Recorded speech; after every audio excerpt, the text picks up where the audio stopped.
ընտրությունները արտահերթ դրա կարիքը չենք տեսնում, այո, այսօր առաջին անգամ եմ ես այսօր իդեպ լսել բանախոսներից մեկի, որ իրենք առաջարկում են ընտրություն։ Պատկերացնեք 4.5 տարի է անցել, ընտրությունների մնացել է մոտավորապես 8 ամիս,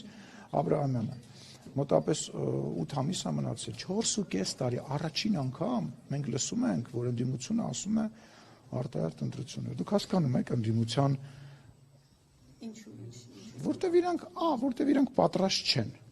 Մի քանի բանի պատճառով պատրաստ չեն։ Առաջին իրանք գիտեն, որ իրանք չեն ընտրվելու։ Այնուամենայնիվ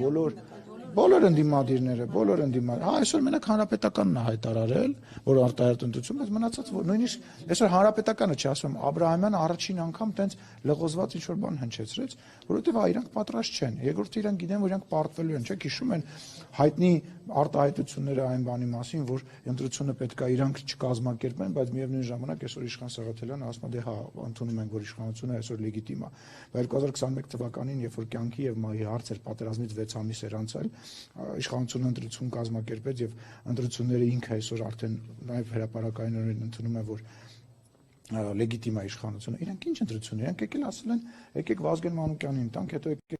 եկեք Կանադայի քաղաքացի Վազգեն Գալստանյանին տանք, հետո կորոշեն։ Իրանք ընտրությունների պատրաստ չեն։ Մենք այս վաղներ կարող ենք գնալ ընտրությունների, բայց դրա կարիքը չկա։ Երկրորդը մեր ժողովուրդը մեզ 5 տարով պատվիրակել է եւ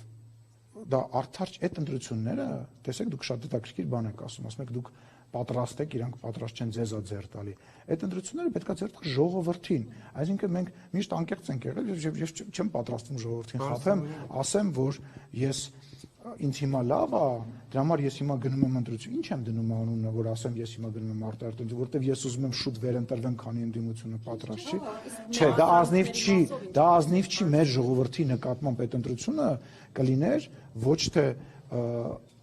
երկրի, ոչ թե ժողովրդի մասին, այլ քաղաքացիական պայմանագրի մասին։ Մեր ժողովուրդը այնքան խելացի է, այնքան քթի ծակով է, կոլեկտիվ իմաստությունը մեր ժողովրդի բարձր է, մենք դա ընդհակառակը կարող է շատ վատ տվյալներ գրանցել։